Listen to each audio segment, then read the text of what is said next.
Los Egos, Figs. The wind blew hard that night, and the house moaned and whistled. Instead of dreaming of birthday songs, Esperanza's sleep was filled with nightmares.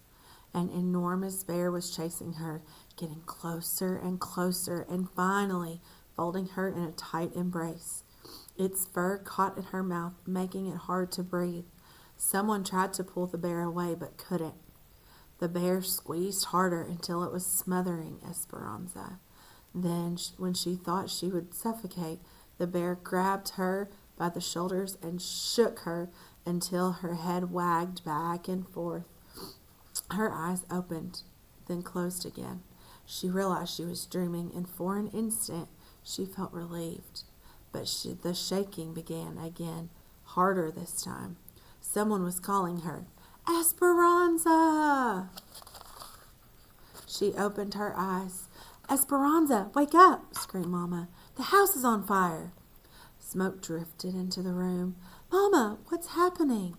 "Get up, Esperanza. We must get Abuelita." Esperanza heard Alfonso's deep voice yelling from somewhere downstairs. "Senora Ortega! Esperanza! Here, we are here!" called Mama, grabbing a damp rag from the wash bowl and handing it to Esperanza to put over her mouth and nose. Esperanza swung around in a circle, looking for something, anything to save. She grabbed the doll. Then she and Mama hurried down the hall toward Abuelita's room, but it was empty. "Alfonso!" screamed Mama. "Abuelita is not here." "We will find her. You must come now. The stairs are beginning to burn. Hurry!" Esperanza held the towel over her face and looked down the stairs. Curtains flamed up in the walls. The house was enveloped in a fog that thickened toward the ceiling. Mama and Esperanza crouched down the stairs where Alfonso was waiting to lead them out through the kitchen. In the courtyard, the wooden gates were open. Near the stables, the vaqueros were releasing the horses from the corrals. Servants scurried everywhere. Where were they going? "Where's Abuelita? Abuelita!" cried Mama. Esperanza felt dizzy. Nothing seemed real. She was still dreaming.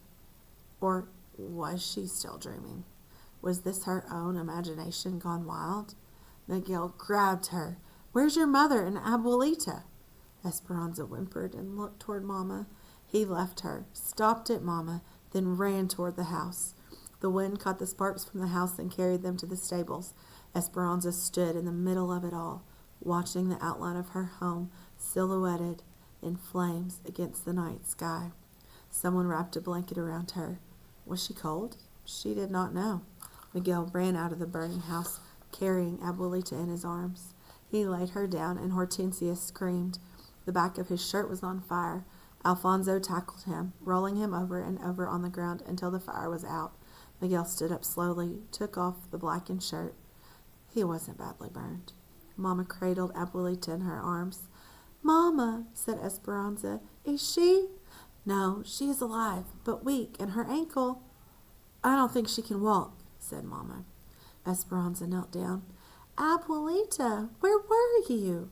Her grandmother held up the cloth bag with her crocheting, and after some minutes of coughing, whispered, "We must have something to do while we wait." The fire's anger could not be contained. It spread to the grapes. The flames ran along the deliberate rows of the vines, like long curved fingers reaching for the horizon, lighting the night sky. Esperanza stood as if in a trance and watched El Rancho de las Rosas burn. Mama, Abuelita, and Esperanza slept in the servants' cabins. They really didn't sleep much, but they didn't cry either.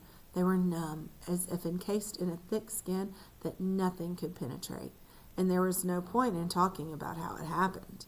They all knew that the uncles had arranged the fire. At dawn, still in her nightgown, Esperanza went out among the rubble.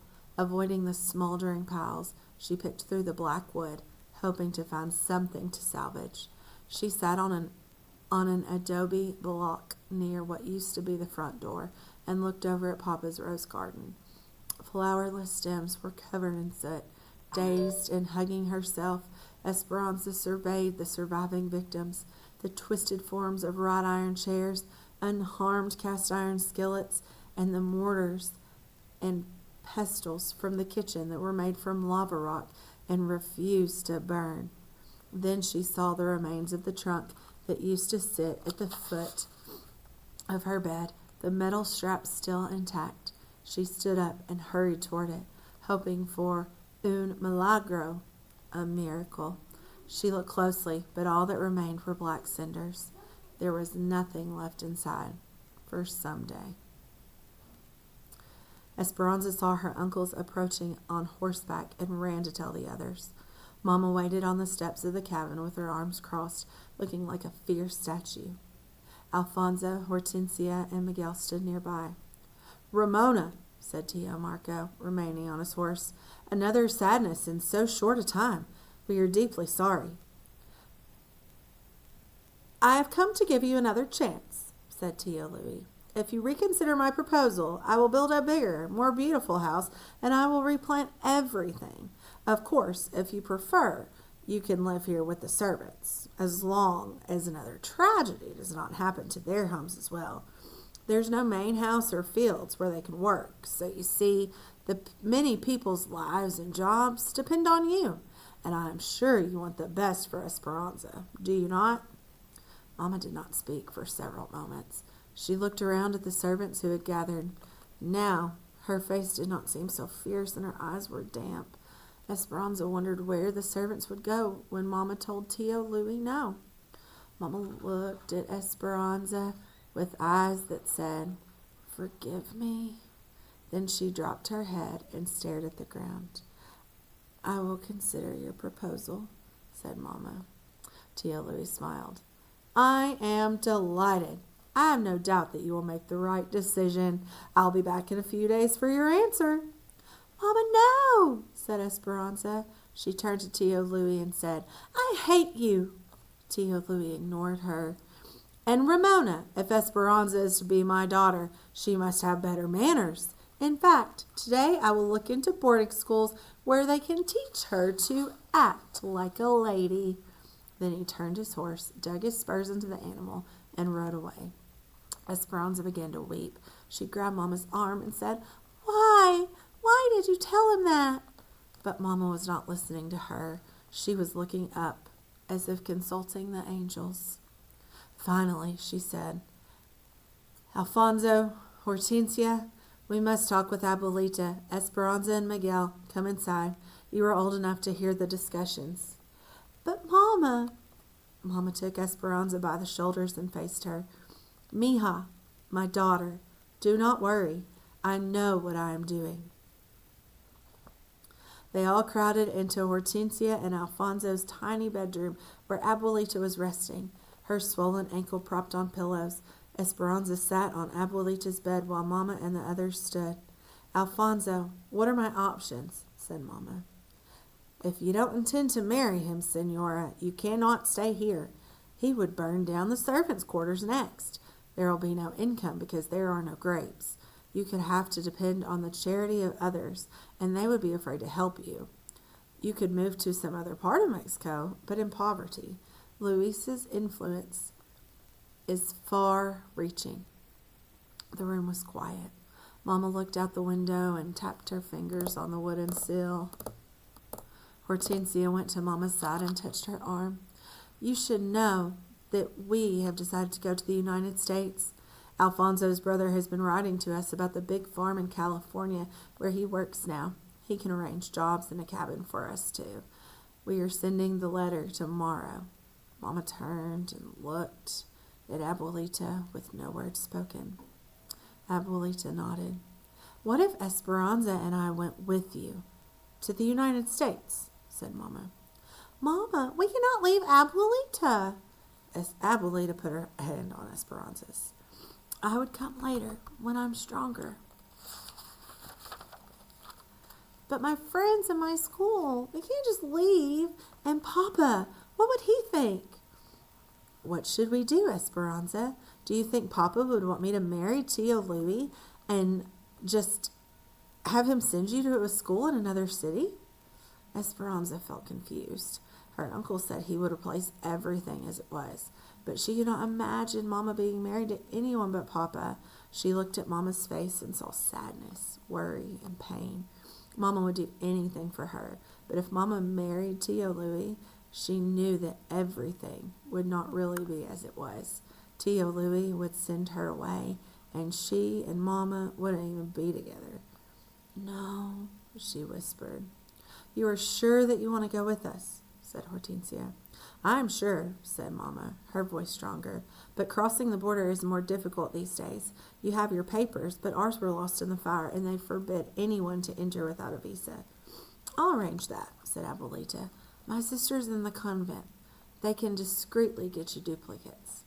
"No one could know about this, Senora," said Alfonso. "We would have to keep it a secret if you come.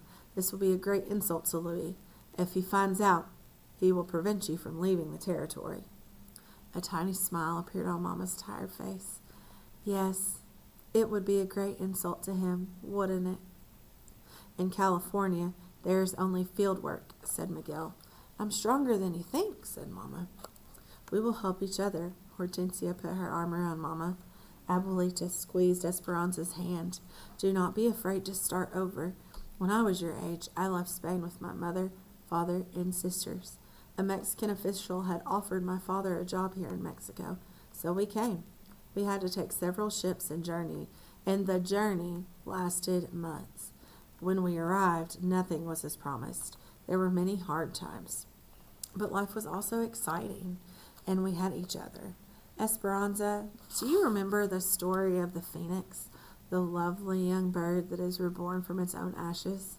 Esperanza nodded. Abuelita had read it to her many times from a book of myths. "We're like the phoenix," said Abuelita, "rising again with a new life ahead of us." When she realized she was crying, Esperanza wiped her eyes with her shawl.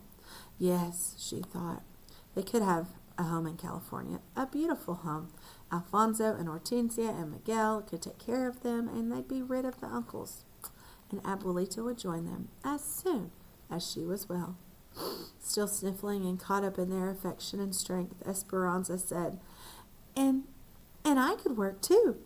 They all looked at her, and for the first time since Papa died, everyone laughed. The next day, Abuelita's sisters came for her in a wagon. The nuns, dressed in their black and white habits, gently lifted Abuelita into the back. They pulled a blanket under her chin, and Esperanza went to her and held her hand. She remembered the night that Alfonso and Miguel brought Papa home in the wagon. How long ago was that? She knew that it had only been a few weeks, but it seemed like many lifetimes ago. Esperanza tenderly hugged and kissed Abuelita. "Mi nieta, we won't be able to communicate. The mail is unpredictable, and I'm sure your uncles will be watching my correspondence. But I will come. Of that you can be certain. While you were waiting, finish this for me." She handed Esperanza the bundle of crocheting. "Look at the zigzag of the blanket. Mountains and valleys. Right now you are in the bottom of a valley, and your problems loom big around you. After you've lived many mountains and valleys, we will be together." Through her tears, Esperanza said, "Please get well. Please come to us." "I promise, and you promise to take care of Mama for me." Next it was Mama's turn. Esperanza could not watch. She buried her head in Hortensia's shoulder until she heard the wagon pulling away. Then she went to Mama and put her arms around her. They watched the wagon disappear down the path until it was a speck in the distance, until the dust was gone. That's when Esperanza noticed the old trunk with the leather straps that the nuns had left. "What's in the trunk?" she asked. "Our papers to travel, and clothes from the poor box at the convent." "The poor box?" "People donate them," said Mama, "for others who cannot afford to buy their own." "Mama, at a time like this, must we worry about some poor family who needs clothes?"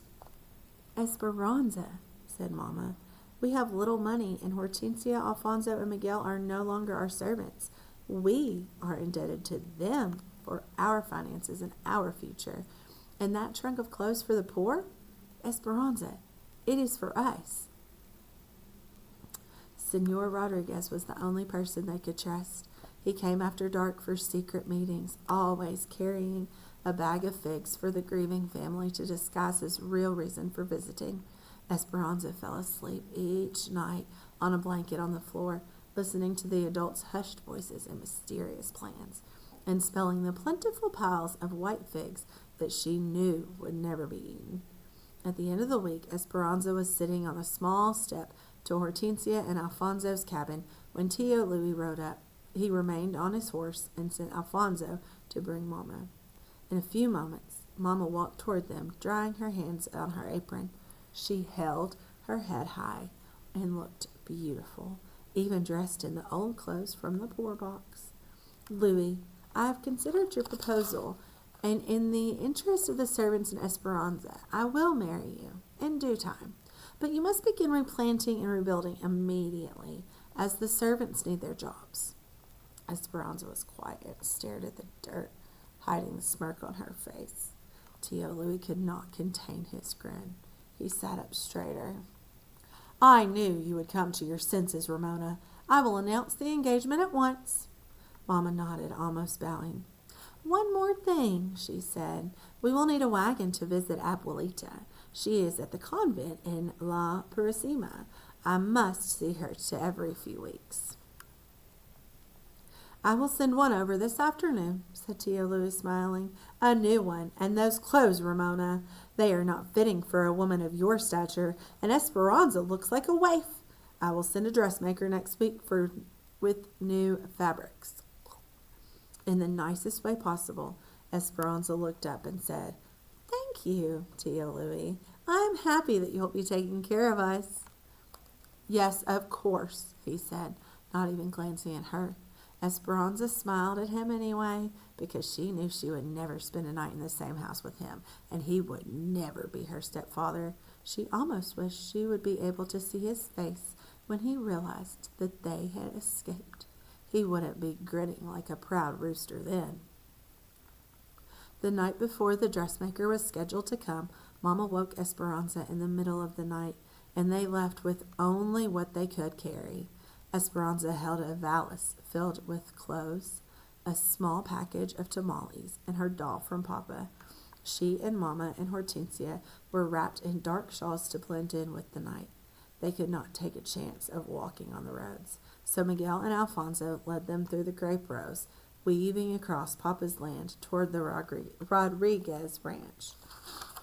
There was enough moonlight so that they could see the outlines of the twisted and charred trunks, the burnt-out vines rolling in parallel lines toward the mountains. It looked as if someone had taken a giant comb, dipped it in black paint, and gently swirled it across the huge canvas. They reached the fig orchard that separated Papa's land from Senor Rodriguez's. Alfonso, Hortensia, and Miguel walked ahead, but Esperanza held back and pulled on Mama's hand to keep her there for a minute. They turned to look at what used to be El Rancho de las Rosas in the distance. Sadness and anger tangled in Esperanza's stomach as she thought of all that she was leaving. Her friends and her school, her life as it once was, Abuelita and Papa. She felt as though she was leaving him too. As if reading her mind, Mama said, Papa's heart will find us wherever we go. Then Mama took a determined breath and headed toward the sprawling trees. Esperanza followed, but hesitated every few steps, looking back. She hated leaving, but how could she stay? With each stride, Papa's land became smaller and smaller. She hurried after Mama, knowing that she might never come back to her home again, and her heart filled with venom for Tio Louis. When she turned around one last time, she could see nothing behind her but a trail of splattered figs she had resentfully smashed beneath her feet.